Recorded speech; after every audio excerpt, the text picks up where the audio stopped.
Alright, so quick recap of the trip so far. Currently we're staying in Halls Gap, which is about 30 minutes away from Stawell in Country Vic, and it's actually really nice. We're staying just backed onto a bit of bushland, so it's like really nice and peaceful. It's been awesome to just sit out the back here of the property and just work, so that's been wicked. This is day 3 and the first day of Stawell. Yesterday we pretty much woke up, got a coffee, chilled out and met up with some of Micky's mates and did a session. He did a session. He felt a little bit ginger, but not too bad, and actually moved pretty good. I did a running session, I think my 5th session back from my hamstring tear, and yeah, that was pretty good as well. It's crazy just the facilities they have in this country town. They've got like an actual track, they've got multiple like pretty classy footy ovals, they've got probably the best grass track in the world. So yeah, the town's way bigger than I expected it to be, so that's pretty crazy. Today is the first day of Stawell, so he's got the 70 metres first up, which has a handicap of 4 metres, and then later he has the 120, which has a handicap of 6 metres, which I reckon is pretty unfair, especially considering he's racing against like Olympian tier runners, but there's not much you can do about that. But he is moving pretty good, which is good. He is feeling a touch ginger, but yeah, it's his first time back sprinting since he was a kid, and just getting into the swing of things has been really important, just to hone in on his running and try to get like good smooth fluid form and stuff like that. The thing with sprinting is that it's so demanding and it's so challenging. Like a sprint is a one-off thing. It's not like a team sport setting where, you know, you've got a contest and you can afford to not be as precise and athletic as you can possibly be, because in sprinting you have to be. It's such a multifactorial skill.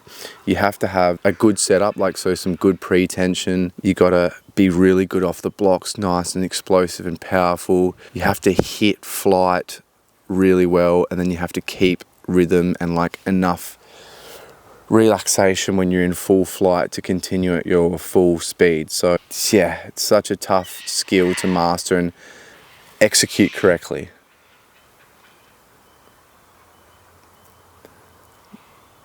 But yeah, I'm really keen for today and to see how he goes. The real key race is the 100 metres, which has a 10 metre handicap in. We're going to have a red hot crack with that. But yeah, I'm excited to see today and all the talent. Probably going to see Gout race, Kennedy race, all that stuff, and actually see the track get used and see how many people go there. So it's pretty cool. Also just got a giant cockatoo that's just come up. If you can see there. Oh, I missed it. But anyway, that giant thing just came past, which is pretty cool. But here's the bushland that we're at. Yeah, really peaceful and nice. Yeah, there's so many animals. There was that cockatoo that literally just rolled right up. There's some kookaburras here as well, just behind that branch, which are actually native here. I usually hate kookaburras in West Oz because they're not native and they just like steal your food and stuff like that. But obviously here they're native, so they'd be cool.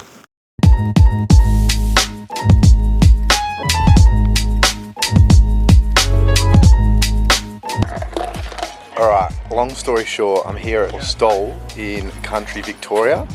Here's the oval that everybody races at. It's the most anticipated foot race in Australia.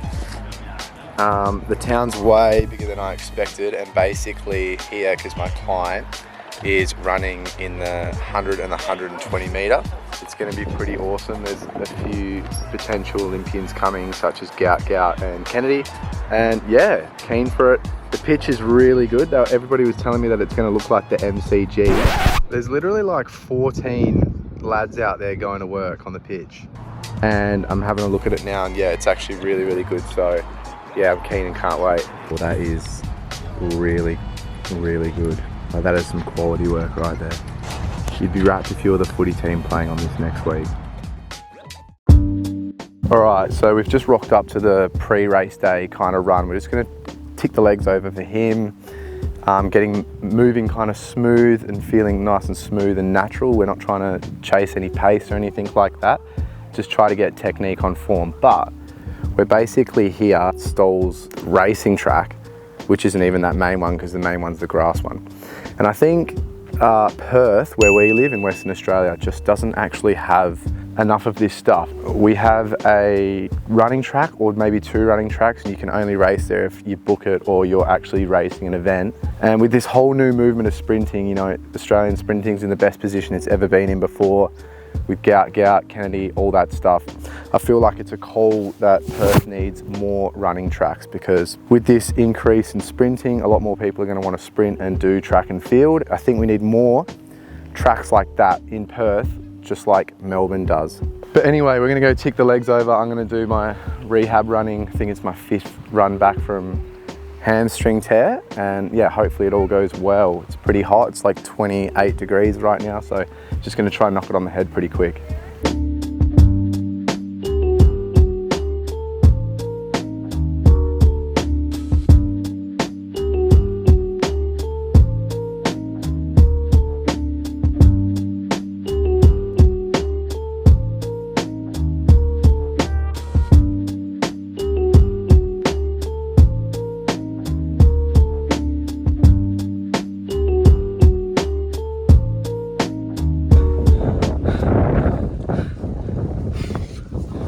Oh, fuck.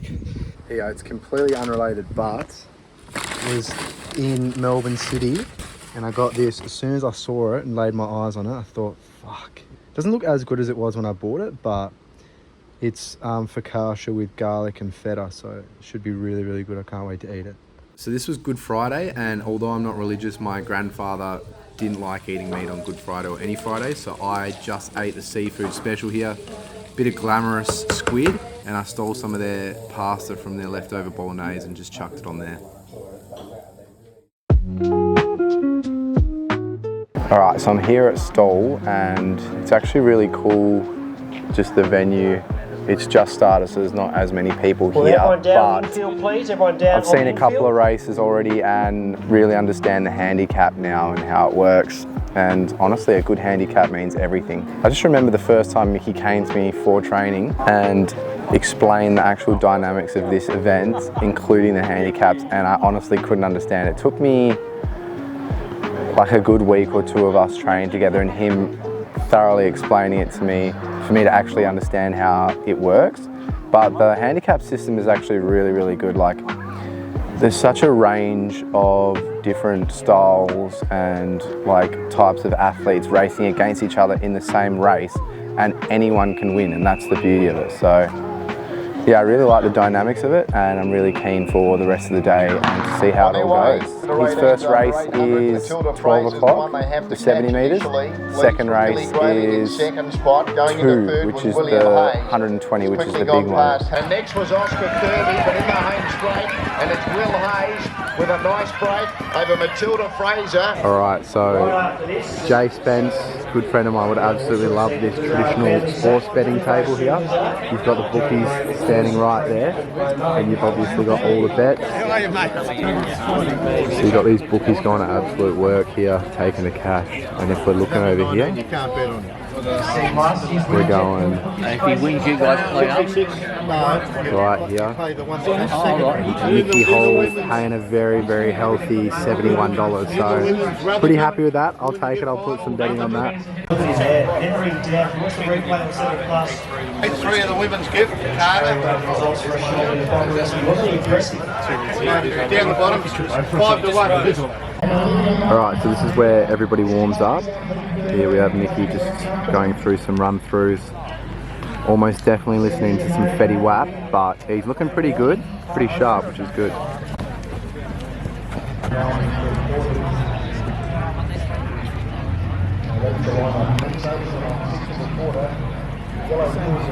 So I think when we're talking about the warm-up, especially for sprinting, step 1 is get everything moving really smoothly and nice and naturally. So firstly, you just want to get the joints feeling really good. So get the hip feeling good, get the ankles feeling good, stuff like that.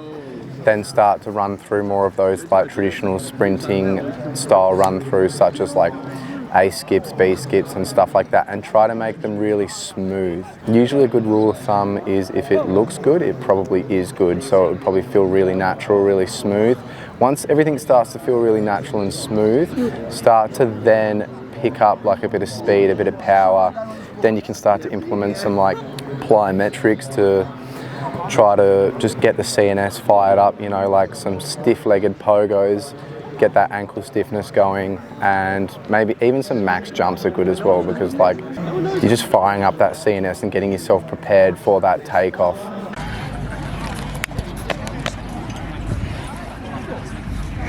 Let's get this.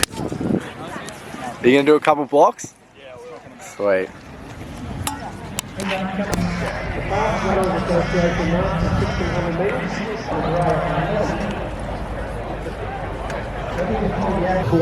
Alright, there's Gout, but more importantly, you can just see off in the distance Michael Hall preparing. Martin Horn leads the field away. Krishnan chasing hard. Colgrave coming through. Here comes Leonard King with White Alakakos. White Alakakos with Leonard King in the red, the back marker. White Alakakos with Leonard King in the red, the back marker. Leonard King in the red. I reckon he's in a different setting to what he experienced that crazy Easter Monday when he took out the power core Stawell Gift. Patrick Crucial now makes it past the finishing line, so well done to the young man. Fingers crossed he's okay as we watch a replay. Alright, so after a big day, we ended up having some steak, some crispy potatoes, and some like mushroom, greens, onion stuff. I don't know, give a bloke some food and he'll cook it. Micky and Soph wanted this Biscoff cake, and I just fell in the trap bad. I could not get enough of it. It was awesome. And then here, me and Soph are going to wake up and do a hike to the top of Halls Gap, but the weather did not permit. So, day one of Stawell recap. Firstly, I want to start off by saying that the Gout glaze is real. He's kind of a big deal, especially here at like one of the biggest running events in Australia. They hyped him up so much, and then he also did deliver. To be honest, in his 120 meter heat, it was one of the slower ones. Like, he didn't even put up a top 10 time, but that's not to say that he wasn't actually just like holding off a little bit, and he really got the crowd going wild. It's a LeBron James type glaze. Everyone talks about aura nowadays, and like everyone jokes about aura, but we all know that it's a real thing, and he definitely has aura. So yeah, it was sick to see him and such a big crowd and everybody get so hyped about it. Kennedy is really slept on as well. I personally think like he ran a 10 flat once, and yeah, he's no joke. So the fact that he's getting kind of overlooked by Gout, because Gout's obviously quite young, 17 years old, is interesting. It's been really good not having internet. Like I said, where we're staying is like in the bush, in the sticks, so we haven't had really good internet. We've had some access to network, but it's been really poor. And there's a lot of pros and a lot of cons to that. The pros are, I always love having no internet when I'm traveling, because it makes me practice mindfulness quite a lot, and obviously I don't doom scroll or anything like that, and I kind of soak in the moment and embrace it. So it's been really good sitting outside and just looking at the birds, bird watching, and also just looking at the big trees and bushes and just enjoying myself. The negative is that it's super annoying trying to edit videos and work, because I don't have internet. I obviously can't do a lot of stuff. But when you look at that from another perspective, it's like, okay, I don't have internet and I don't need to work all the time, so I should just take a little bit of a break and just embrace where I am at the moment. Micky actually did really well in terms of the racing in his 70 meter. He did all right, not too bad.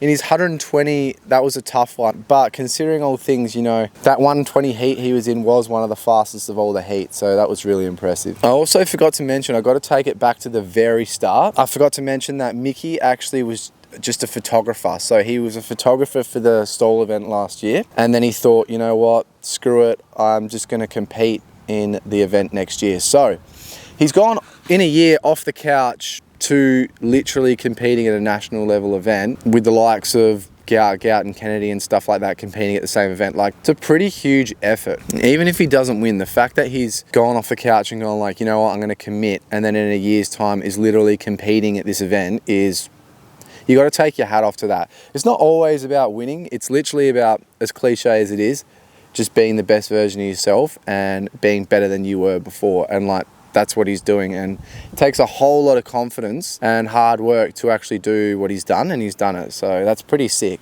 Just one more recap for the day. I really struggle to stay off sweets when I'm on holidays or I'm traveling at the moment. Like, the older I get, the harder it is, especially when you're traveling with people that do eat sweets, which is everyone. Like, everybody eats sweets, and then they'll get some and it's like, oh, like, you know, whatever. I ate quite a lot of chocolate and biscuit. Oh, I didn't eat a lot of chocolate, but I ate some chocolate and some biscuit cake yesterday, which was unbelievable, but makes me feel crook because I don't eat it as much. It's just a nice little insight that something I'm kind of picking up. The older I get, the more I'm indulging in sweets, and then when I'm on traveling, I really indulge in them as well. Probably because I'm tired and jet lagged and stuff like that. Anyway, today Micky's got his 100 and he's got a 10-meter handicap, which should be sick. He works a bit better on those shorter distances in comparison to the 120.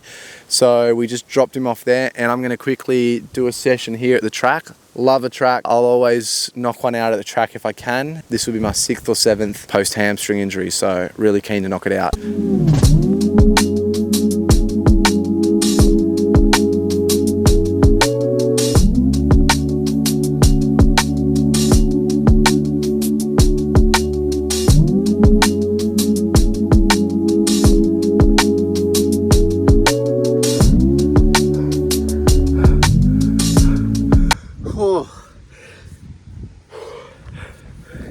So here's Micky warming up. He's got his 100 final on this day. Started with shoes on and then said, look, should I take them off? Can I take them off? Of course, mate. Whatever helps you sleep at night, whatever makes you feel good. When an athlete or somebody is preparing for their performance, literally if something makes you feel good and it's got no potential harm or detriment, just do it. So this was pretty good in terms of mentally for him. Here he is on the floor, just softening himself up a little bit more, and then he just started doing this for ages, and I was watching and I was just wondering, like, what is he thinking about? What is he meditating? Like, is he practicing mindfulness? Is he simply just chilling there? I don't know, but I was really interested. Michael Hall in the yellow of 10. So Morgan leads the field away from Allen and got a nice start. Tracing up there is Hall, and now Cody Wright. Cody Wright goes up there. Demon trying to come through with the green on the right. But late on the scene was Harmon Demon, the blue.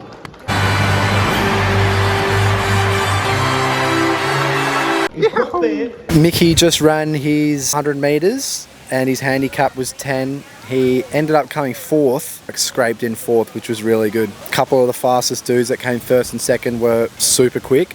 And another guy that polled in the top 3 started at a 13 or 14 metre handicap, so had 3 or 4 metres on Micky from the start. No, it was good. Good to see, and his final run was really competitive and gave it a red hot crack, so that was good to see.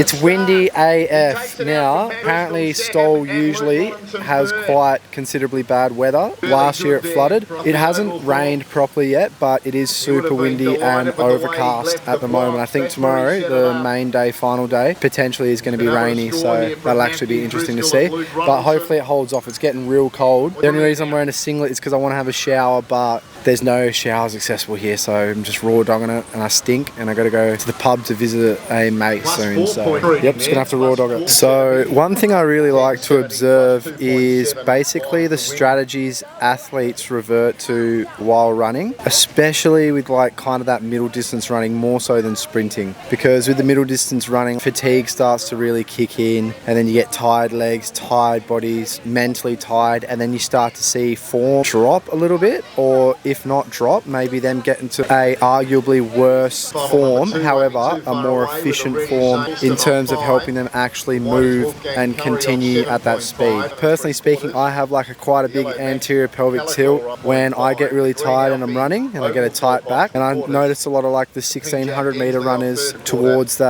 second final lap and final lap were actually reverting to that anterior pelvic tilt. Other runners you see are dead straight and high, really tall when they're running, and they don't drop form the entire time. They just maintain that height and that stack when they're running, which is pretty cool to see as well. Yeah, it's just interesting to see the different strategies these runners use to continue running the way they need to.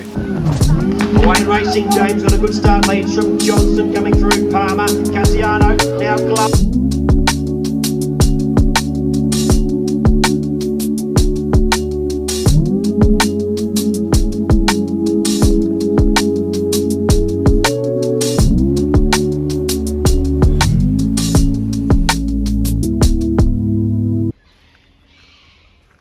Never seen this bird before in my life. I don't know what it is. Oh, there's 2 of them. Okay, we just got here and this is the final day with all the finals and the most important races. And apparently everybody the day before puts all their seats down so that they can get the front row position, which I think is a dog act. I think if you want to get a good spot somewhere, you've got to be first in, best dressed. Georgia, just realised Bruce is here. Jeremy, Bruce McAvaney. Carr, Man, absolute Gunny or legend. Jasper, The scene's here Flag or right Sam. now. I was talking about Up Aura they the other come day. for That the is Aura. race of their lives. I may as well do my daily update Down or trackside now previous with day Jason recap Richardson. now here because I don't reckon I'm going to get a chance throughout the rest of the day. Long story short,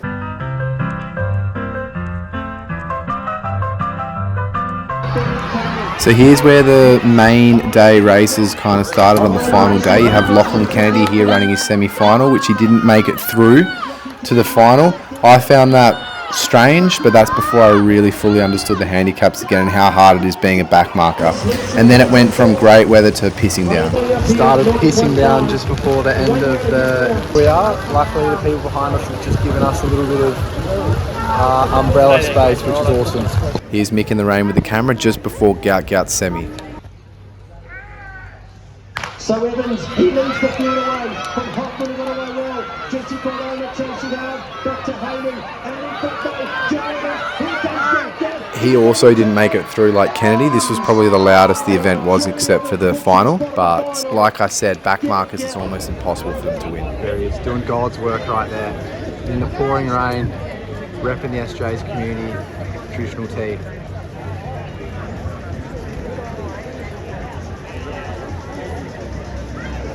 Same tracky pants from about when he how long ago did he graduate? Like 7 years ago? That's a proper photographer right there. He's in second spot. Here's the 1,000 metre invitational. So that was Bol running in the race. I think he had a 24 metre handicap, maybe even 20 metres, which I thought was ridiculous. I assumed he was going to smoke everybody else, but funnily enough, he came like third, as you can see here. I really thought he was going to win, but he's an absolute endurance freak, especially over that 800 metre. Here's the final glaze everyone got of Gout on the day, and his coach and coaching staff. Here's the women's final, craziest race I've ever seen in person.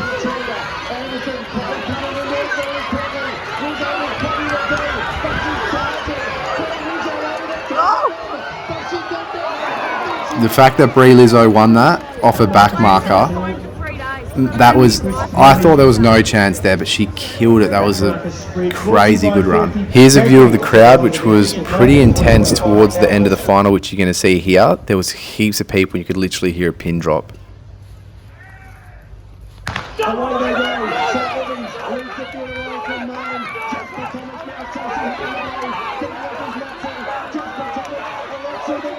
Bang, this dude does a string at the very back, and this guy's celebration here, he slides down, jumps up. One of the most exuberant celebrations I've ever seen, and apparently he does quite a lot of gifts around Victoria, so props to him for winning.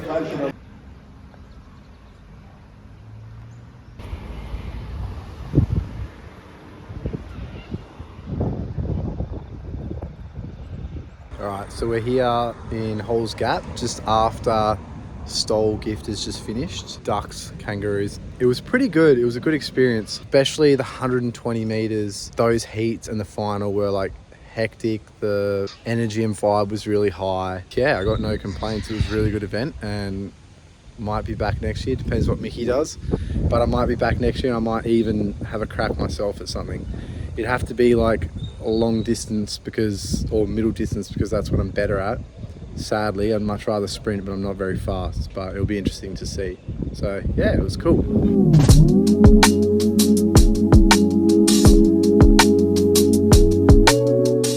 Stawell's done and we're just doing a hike because it's the day we leave Halls Gap. So we're in the Grampian, so it's like, why not? Let's just do this hike to finish off. I feel like hiking, more specifically mountain climbing, is like a good analogy for life. You're constantly just looking down and you're just locked in on just stepping the right way, and then every so often you'll stop and you'll look around and you'll enjoy the fruits of your labor. So it's very similar to life, how you're basically locked in grinding and then you stop for a moment and you're like, oh, here you go, like I got here from hard work and you enjoy it for a little bit and then you put your head back down and get to work again. Tell me if I'm cooked, chat, but people always debate what form of exercise is the best in terms of just general overall health and longevity. You can't go past hiking and mountain climbing because you just work your cardiovascular system so well. And on top of that, you obviously need some sort of general strength to like hike up a mountain, you know.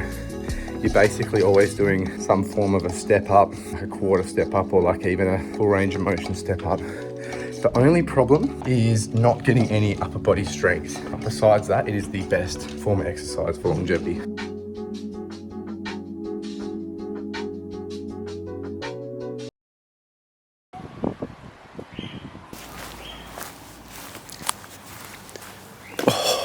All right, so back in Perth now. It was a good trip. Really glad I went. Awesome experience. Stawell is such a crazy experience and like crazy concept. It's awesome how like not only the whole town gets around it, but you get all these different athletes traveling from all around Victoria and the rest of Australia to actually go and compete and join in and like have fun at the event. So it's awesome. The atmosphere is crazy for the 120 metre final. The highlight of Stawell would probably have to be definitely Micky racing and really having a good crack at that last 100 metre run. That was awesome. It was just awesome to see like all his training throughout the last 8-9 months and then that progress and flourish into obviously him racing at the actual event and just seeing it happen in real time. It was really exciting and just like very surreal and just awesome to see. And congrats to him again. He did such a good job. My other highlight would have to be definitely Brie Rizzo and her 120 metre final win. And that really encapsulated gifts and the whole concept of handicaps, because when the race started and for like the first 50 metres, I was watching and I was like, she's so far out of this. And from that 50 metres onto the rest of the 120, the way she closed out that race and finished it off was insane. I was amazed, man. She ran so well and it just looked like it was impossible to catch them as a back marker. And then she caught them and like just at the last moment caught them, and it was actually just incredible. Best run I've ever seen, especially in person. On top of that, I learned a lot about sprinting, about athletics, and a lot of other things on the trip. It was really good to get away.